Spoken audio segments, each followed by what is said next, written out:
Hello, everyone, and welcome to this episode of the Higher Ed Geek Podcast, episode number 126, with Brian Moon of Sero Learning Assessments.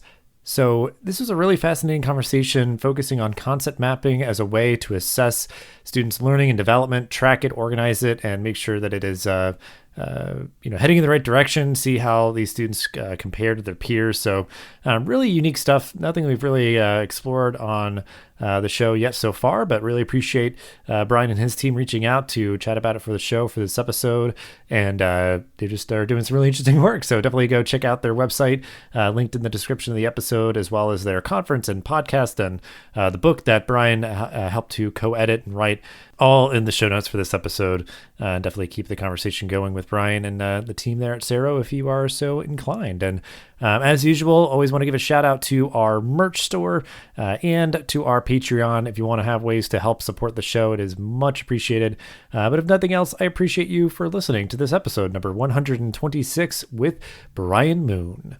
All right, so we are here getting ready to explore something that I don't think we've ever really come close to touching on the podcast. So I'm super excited to have some quality time and space here to explore some things, more of the cognitive side of students' experience in higher ed and the tools and ways and methods that we use to measure that. We'll just get right to it because I want to make sure we have plenty of time to explore what I think will be a very nuanced topic. But we'll start it as we always do. Brian, if you want to introduce yourself and give a brief overview of your professional journey and how you got to be where you are today.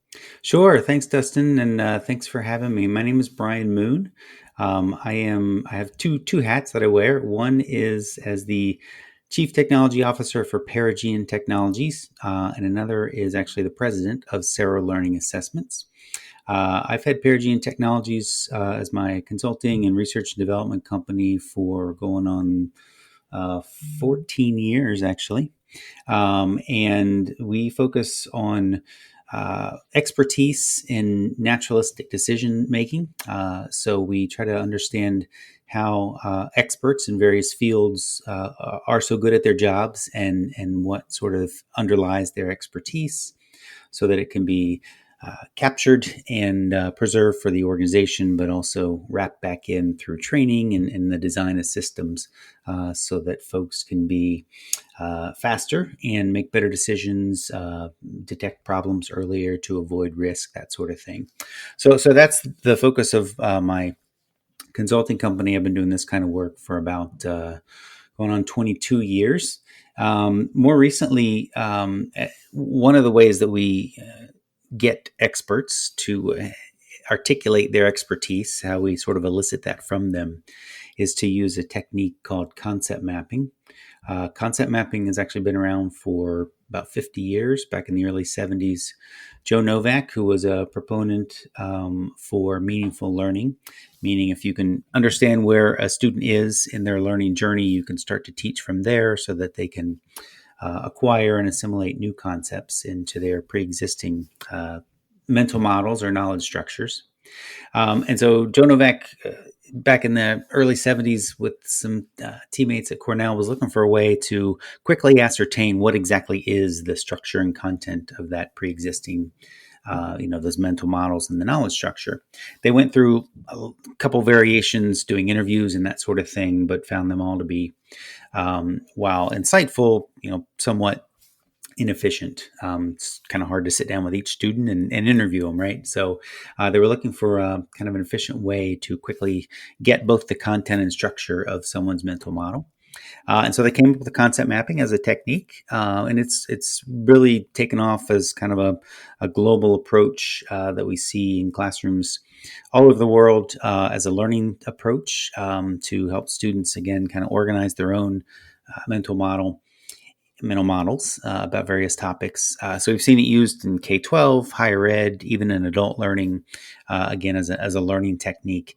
And in the past couple of decades, there's been a lot of interest in it as an assessment technique, because if you think about it, really what you're trying to do up front is assess what that mental model is. You can also then see, as students go through learning experiences, how that mental model might change over time.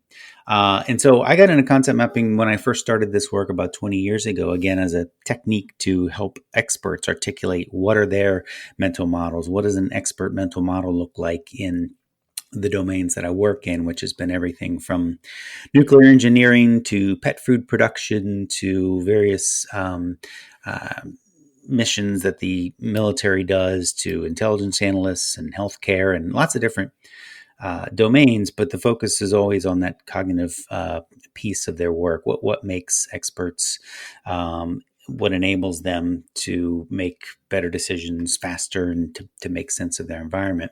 So we use this concept mapping technique to literally draw a picture of their mental model, and it's a knowledge elicitation technique, and I've used it.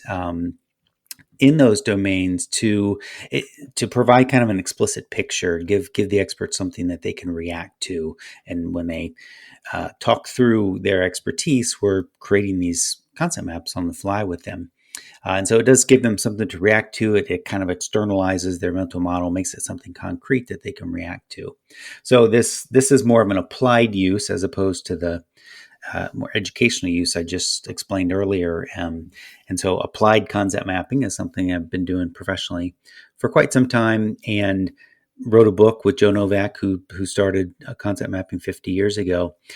This more recent interest in how do we use concept mapping for learning assessment, though, has also brought me and my company and my colleagues down a path of developing software to make that process more efficient for teachers and professors and instructors to take a concept map that exists either from an expert model that we've elicited or is drawn from the learning content. So whatever the course is aimed at, you can create a concept map out of that, and then use that as the basis for a variety of concept mapping activities that a student will do, so that you can compare the two. So you can compare that master map to what the students came up with.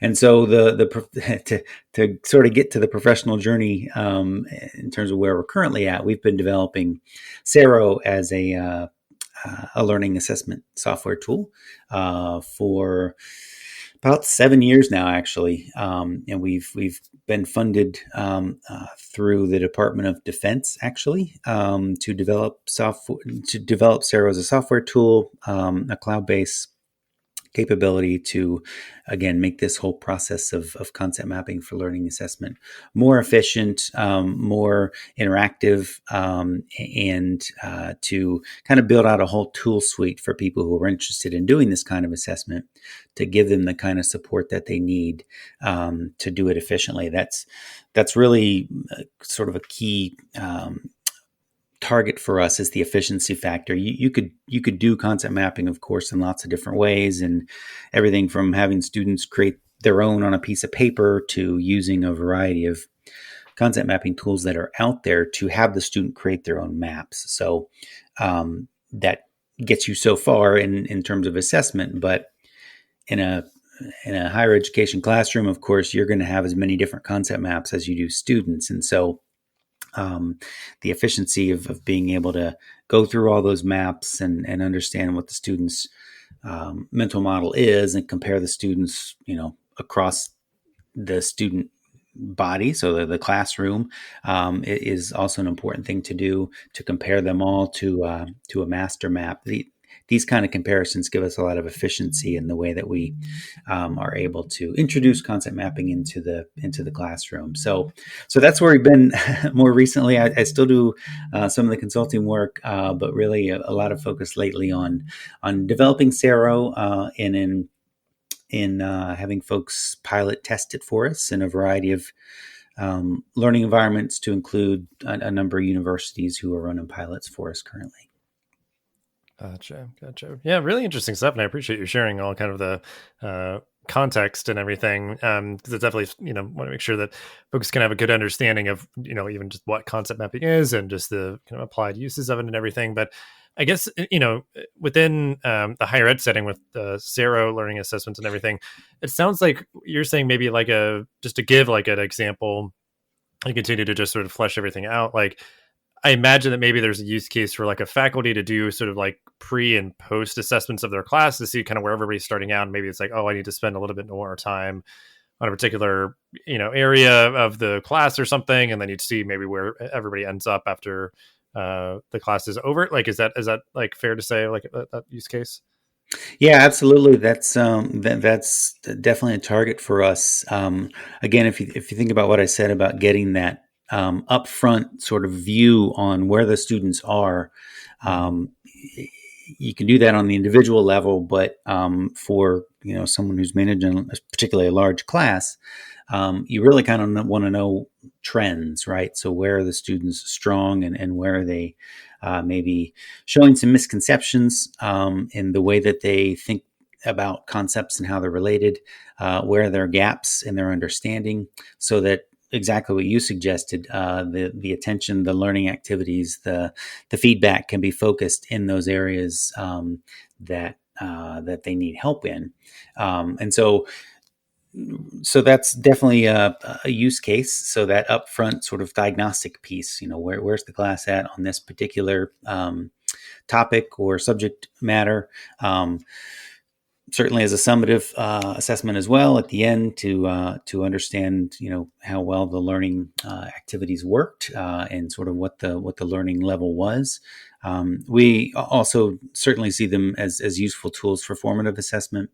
So as students are engaged in the learning activities to do, checks on learning, or actually to clear up misconceptions. I kind of mentioned this tool suite approach earlier. So we're trying to support the whole process. So there's the upfront piece of the instructional system design focused on what is the content that we want to teach in the form of, it's developed in the form of a concept map. That also gives instructors, we think, a lot of flexibility in presenting an assessment, because we're in some ways trying to get away from the, over reliance, I'll just say it, on things like multiple choice tests, um, especially sort of use of predetermined, assessment questions that may be drawn from the material, but our perspective is that folks that are teaching in higher education want a little bit more flexibility in being able to look, for instance, cross-disciplinary, right? So they want to have assessments that are focused on not just a particular topic or a subset of topics, but rather focused more in terms of being able to have the students incorporate a lot of different areas of knowledge. And so these concept maps are a way to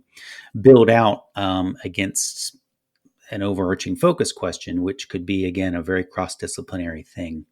Um, so, so what we're trying to do is support that build out process up front to set up the assessment, provide it to the students, give the students a scaffolded experience so that they understand what they're supposed to do in the assessment, which is really about taking those concept maps and either building based on the concepts and the relations that are provided, or we have another approach which kind of takes a concept map, which is, again, a hierarchical diagram of knowledge, and allows them to fill it in, to correct it, to extend it in a variety of ways, which really exercises a lot of different cognitive processes. It's not just a recognition test. It's not just a recall test. We kind of blend those two ends of the spectrum together.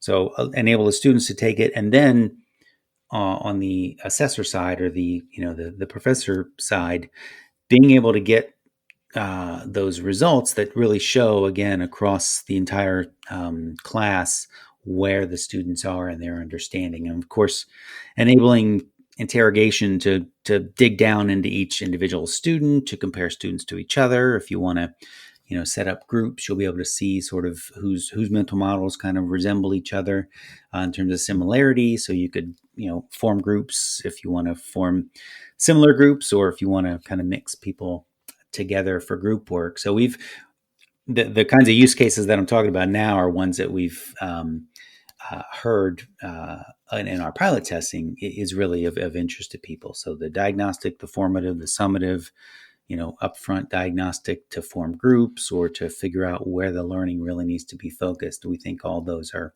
ideal use cases for what we're building Sero toward. Yeah. Yeah. It's really great stuff. And I mean, just what you're mentioning too, like it is making, the experiences that feel as though they're just sort of like, I guess in my mind, just sort of like bygone conclusion, like, well, we got to do quizzes as multiple choice. That's just kind of like how we always do them. And it's like, there's a value in just being able to sort of like, okay, there's sort of like a very clear, like, this is this answer. It's kind of clear cut and all that. But like, I don't know, kind of what you're saying, like it's taking kind of best of both worlds of like different kinds of knowledge, making it more sophisticated. Like it sounds like, just aggregating it, making it, more palatable for the faculty member to sort of just keep an eye on, the learning development over time of their students and stuff like that. So just really fascinating stuff. And because I think there's just, a lot of people just like kind of want to work from like their gut or kind of shoot from the hip, like, and just sort of be like, hey, oh, I'm sure everybody gets this, or like, oh, everybody did well enough on that quiz. Like, it's fine, like, but really taking a perspective to like, pull together those insights and use them to inform and shape how, you're running each of your classes. Cause like you said, like each person is unique. Each class you're going to have is unique, even though you're going to keep teaching the same course term over term. You'd want to try to contour around, where your students are at and, keep kind of just like a good, like kind of pulse check on, their understanding of concepts and doing that in a way that's again, a little bit more sophisticated. Yeah. I mean, our perspective is that, people who are teaching, they want to use these more advanced assessment and analytic techniques. But it's laborious, right? I mean, to try something new is scary to begin with, but to figure out how to set it all up, to disseminate it, to review it and score it. I mean, that's asking a lot when, those questions are there. They've used them before, or they're now available with whatever their, learning resources are. So just the sheer efficiency, of these traditional methods. Multiple choice questions came about 100 years ago, and it's interesting to me. It's a little ironic, actually. Our current funder is the Army Research Institute, and the original sort of use of large scale multiple choice was in World War II from the Army.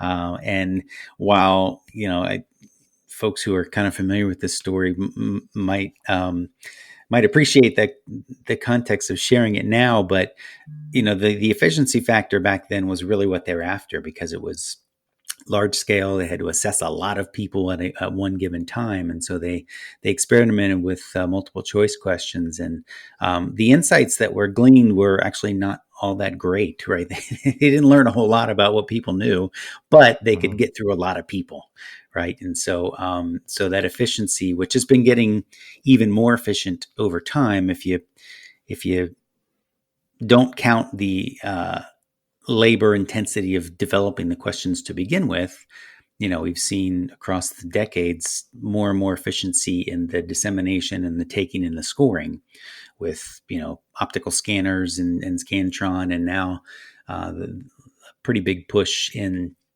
ed tech to get more and more assessments online, but we're kind of just bringing the same old assessments into the computer world, right? So students are still taking multiple choice questions. It's just they're looking at their laptops to do it, or their mobile phones or whatever. So the efficiency has gotten, in terms of distribution, the act of taking the assessment, and then the scoring, those things have all sped up. And so when we talk about what we're trying to do with concept mapping, we always talk about it hand in hand with that efficiency factor, because if you can't get these alternative assessment techniques down to the same level of efficiency that professors have with regard to other techniques that are out there, then the new ideas, no matter how much insight they might provide, or how useful that folks might find them,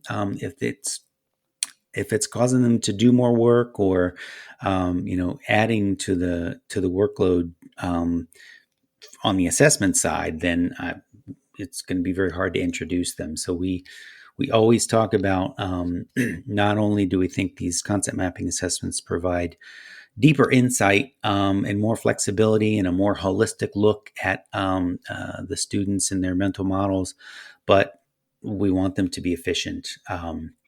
We want the labor, if you will, up front in terms of thinking about what do I want to compare students to in terms of a mental model or a model of a given knowledge domain.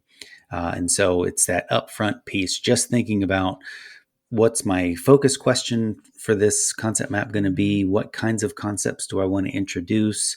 How do I want to suggest that they're related to each other?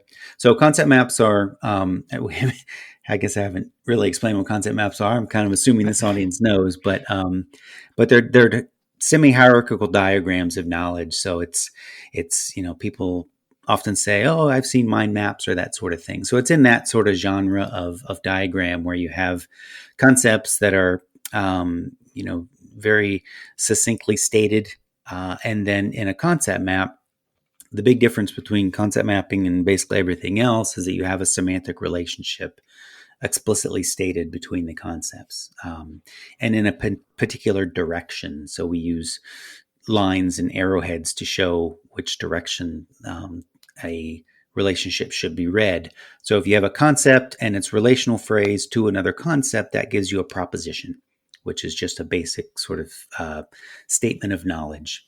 And so a simple example would be sun revolves around Earth, right? So you've got your concept of sun and the fact that it revolves around Earth.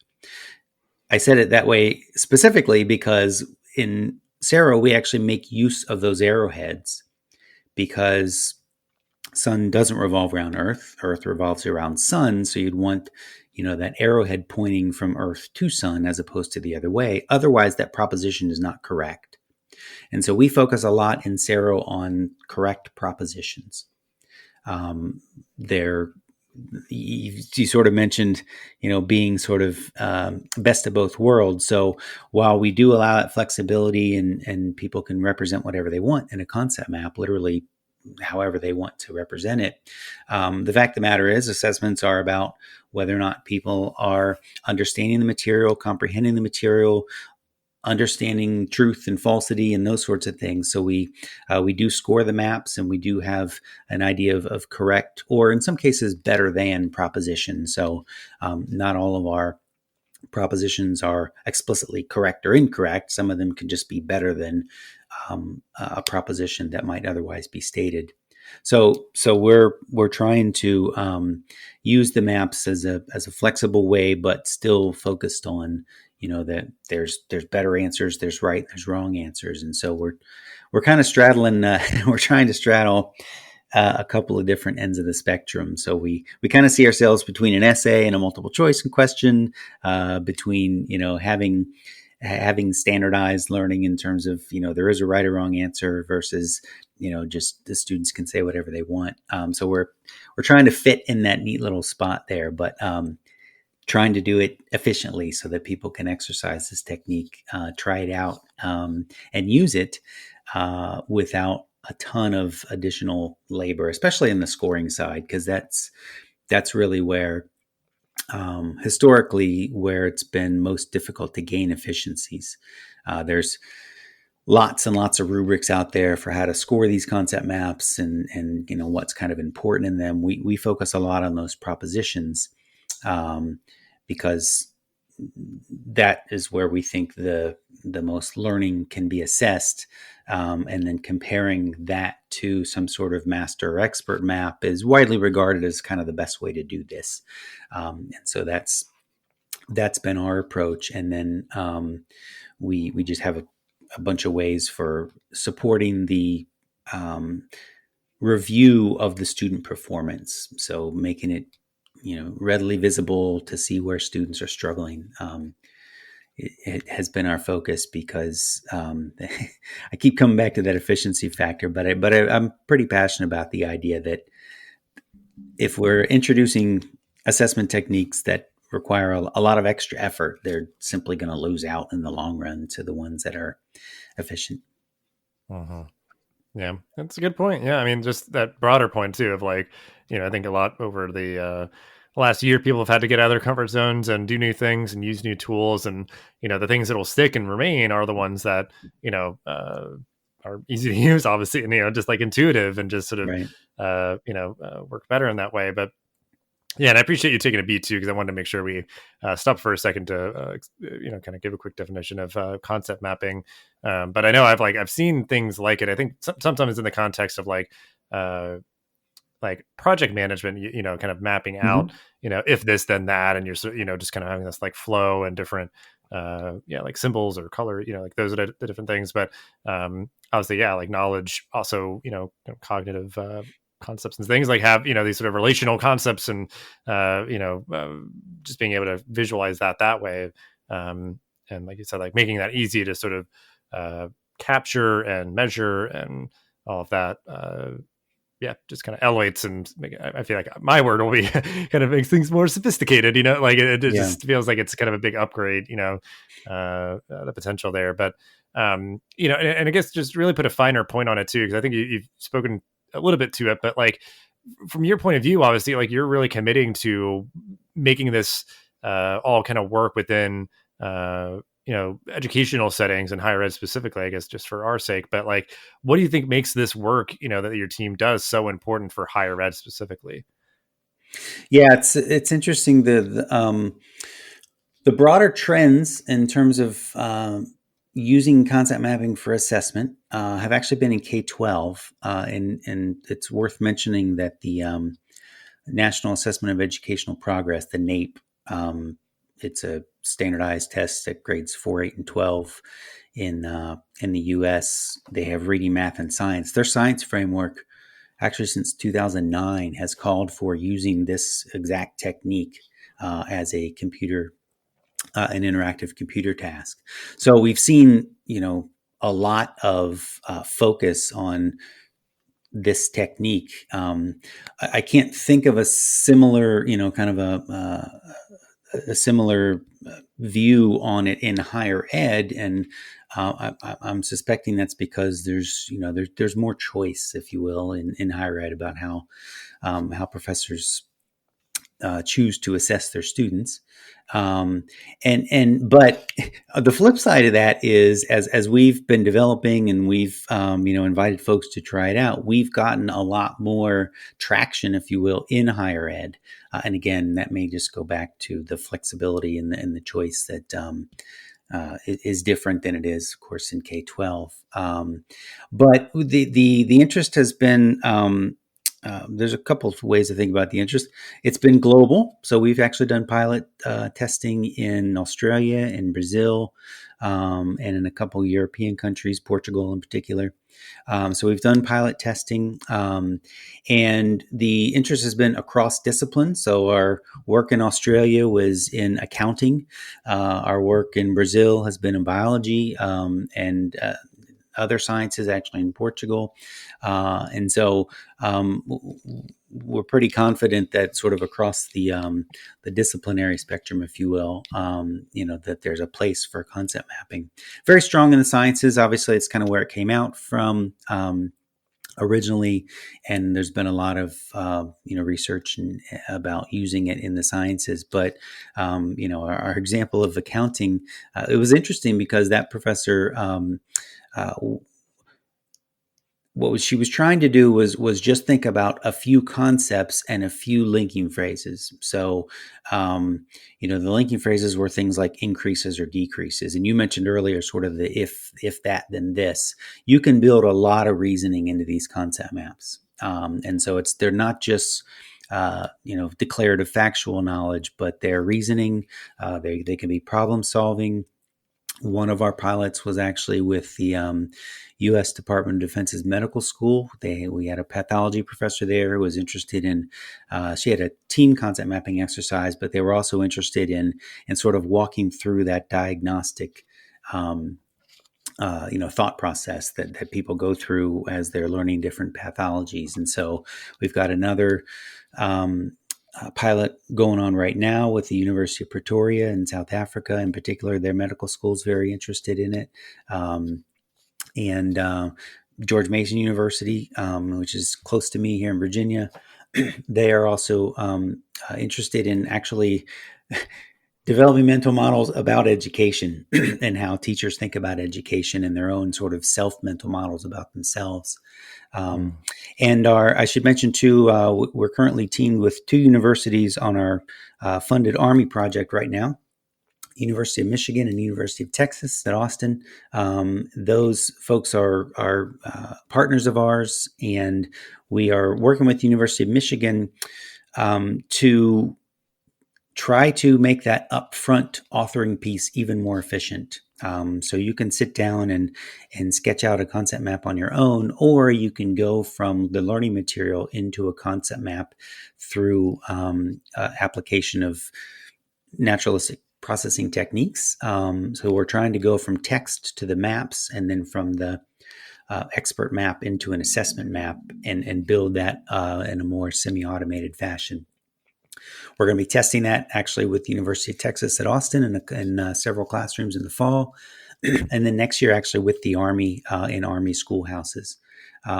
So, that's a lot of projects for us in terms of thinking about where we can get traction. We have worked with a couple of K-12 school districts. There's one in Massachusetts in particular we've been working with, but really a lot of the traction has come from higher ed.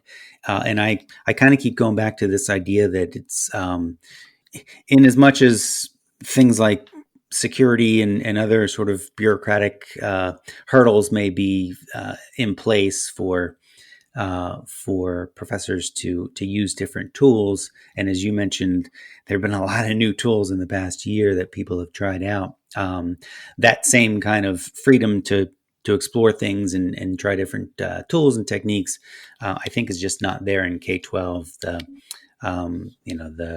The systems are a lot more locked down, if you will. But that's, because higher ed's really focused, in things like cross-disciplinary and trying to get students to think more holistically, to really think more conceptual levels. And because I think at the higher ed level, there's more interest in in what the students are thinking and how they're thinking about it, as opposed to K-12, which is pretty driven by standards of learning and ensuring that students meet those standards by measuring them through multiple choice tests.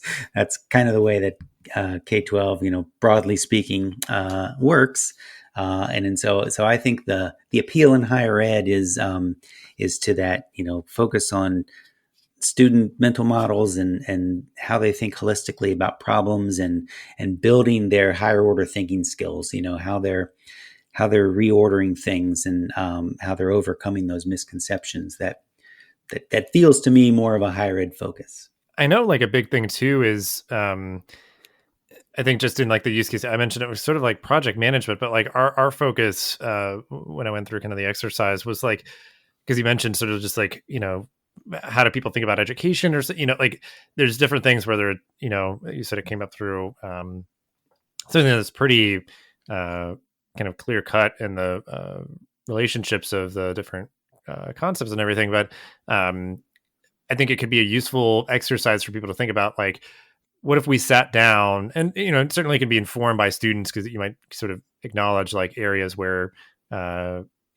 students hit friction or something. But like, what I'm getting at is like, what is sort of like the student life cycle, the student journey, the student experience. And you're sort of like mapping it out and seeing like, well, actually, like, this is way too many steps to just do this part of the process or something. Like they have to keep, checking in here, and students say like, here is where, the process sort of like falls apart, or, it was just thinking the idea of like retention and student satisfaction and all that. Like you could kind of like chart out this map and see where, and again, another word of the day, you're saying, efficiency a lot. Like you're just seeing like, wow, students have to really like kind of stop off and wait for somebody to help them. Like where are areas where maybe they could be more self-service on the part of the students, that they could just kind of, complete a form, submit it, and they get what they need and do it on their own time, kind of more on demand. But obviously you just listed it off like, there's a lot of interest, a lot of demand, from institutions with this tool, and I think a lot of different use cases for it for sure. So I really appreciate you kind of just rattling those off there. But as we sort of like kind of crest over here, I'm just curious, with all that demand and things that you're seeing for this kind of methodology and everything, where do you see this work kind of going in the future? And again, as much as you can kind of just contour around like the higher ed setting, but it just seems like there's definitely some momentum kind of ramping up for you, with this work. I hope that's true. Like I said, we've been building Sero for a number of years now through a series of Department of Defense grants, and so we're sort of getting to the point now where we've got a very robust version with actually a lot of new features that are going to be coming out fairly soon, that have emerged from our different projects. So I mentioned our Army project already, which is really focused on building more automated support up front in the authoring piece. We've had another project that we're in our third year of for the Air Force. Their interest actually was in forming teams. So if you can quickly ascertain, from a group of people, what their mental models are with regard to whatever you're training on, you could form your teams around those differences and similarities in their mental models. And so each of these projects has given us an opportunity to sort of build out new aspects of what we can offer through Sero. And we're very much at the stage now where we are interested in getting the pilot data. So as people take Sero, try to implement it in these variety of use cases, what does that look like? What lessons are we learning? What kinds of features and desirements can we wrap back into the software? What value are people finding in the data? How efficient is it, right? So our pilot tests are a good place to sort of test that efficiency question. And then out of that, what we hope will emerge is a tighter set, if you will, of use cases that we can really focus in on. And so if a key use is, as you've kind of suggested, almost enabling the students on their own to use these exercises as formative learning, then that's where we might focus. If the desire is more toward that upfront diagnostic to really get a picture of where the students are. I mean, if you think about it, first year students coming in, they've gotten through the acceptance process, but they're all coming in with different ideas and different understandings and comprehension of different subjects. And so, if their desire is early on that sort of diagnostic piece, then we can focus development there. If the goal is potentially to use these as summative in the sort of NAEP sense, to really use them at the end of a module or at the end even as a course, then focus could be there. Right now we're developing for all these use cases, and so what we're going to be looking for in the next 6 to 12 months is, can we coalesce around use cases that are broadly of interest, but that's kind of hard because each time someone's new to Sero and we walk them through it and we show them how to use it, you can just sort of see the wheel spinning, and people want to sort of go off and try it in all these different use cases. So we'll keep building for them all, but we're hoping to sort of find a place on the spectrum where Sero is particularly adept at getting at these higher order thinking skills in an efficient manner, and then using the results of these assessments. People can do different things, and that could be. And I'll just go through a short list of potential future development directions. But and you were kind of hinting at this, that there is a big map out there of here's my course and here's what I expect students to learn and understand over the course of my course. And so that gets laid out traditionally in a curriculum, right? And it's sort of the both in terms of the schedule, but also the resources and the activities that are envisioned. And so parallel to that, though, is this sort of gigantic mental model, if you will, of everything that someone could learn in the course.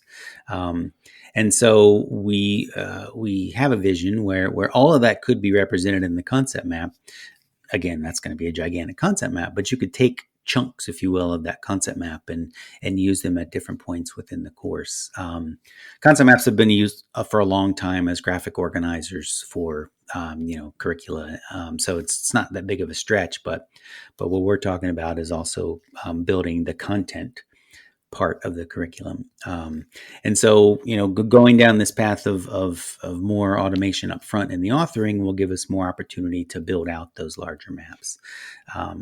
And we're still in development for building those algorithms and the natural language processing, but also thinking about things like security and how do we ensure that, especially in the summative cases, that students are having an experience that is theirs and only theirs. So how do we offset opportunities to game the maps or to cheat on the maps? So we think about those issues as well, but because the maps are potentially these large representations of what could be learned, there's a lot of opportunity in providing each test taker with an independent, individualized experience. So we think that through use of randomization and other techniques that we can kind of offset those possibilities. So these are all research development sort of directions for us. Our goal ultimately is to get Sero into the institutions where it can be most useful to people. So we're interested in individual pilot projects, but also launching in sort of big ways into universities. The University of Texas will be a nice opportunity for us to do that. And all these other places where we have pilots, we're certainly looking to launch them more broadly into the university, because that then gives us a whole nother level of capability where I don't now have to create all my maps all the time from scratch. I can beg, borrow, and steal from other people's maps, which is another nice thing about having your assessment content in map forms, is that I can borrow a whole map from you, or I can borrow a chunk of your map and use it in my map. So you can kind of, think of these things as Legos, and you kind of mix and match. But over time, ideally, then there's built up a corpus of maps that people can use and refine for their own specific purposes. So organizationally is where we ultimately want to get, because there's a lot more value when you're not the only person in the organization trying to do this sort of thing. Yeah, that makes a lot of sense. And I mean, it's something that I just that last kind of point that you're making, I think, is kind of alluding to sort of as you scale up, more people are using it and using it for a lot of different things. Something I've always just been geeking out about, over the past couple of years, is just the kind of network approach and benefits of that. To where if you kind of build that into the platform, and I've seen a lot of great ed tech tools doing this, where you can kind of say hey, everybody uses this templated version of, in this instance, a concept map to measure, biology 101 concepts or something, if it's kind of just traditionally there's, these things that students kind of need to know, and this is what we want to measure them against, and what we use. So it's you're saying it gives people that greater efficiency, and that you're using something that maybe a lot more people have vetted, have used, have refined, and those sort of things. So it kind of just obviously it has to reach a certain point of critical mass of usage and people creating things. So and it's we're going against literally a century of effort with things like multiple choice tests. So while we're always excited with our new opportunities, it's a big hurdle to get something new that is going to require people to change how they think about assessment, to spend the time to understand what it is we're capable of achieving with this approach, to try it out, to learn those lessons, to help us learn the lessons. There's an uphill battle just to introducing new approaches. One thing that I should also mention, since on your podcast, is we've been co-hosting a conference actually for the past couple of years called Beyond Multiple Choice. The title of the conference hopefully gives away the theme, but the idea is new e-assessment, new ways to do assessment, primarily through computers, although not explicitly, always through computers. But what advantages can we take in the computer environment that we simply don't have if we're doing paper and pencil or some other kind of assessment? What disadvantages do those introduce as well?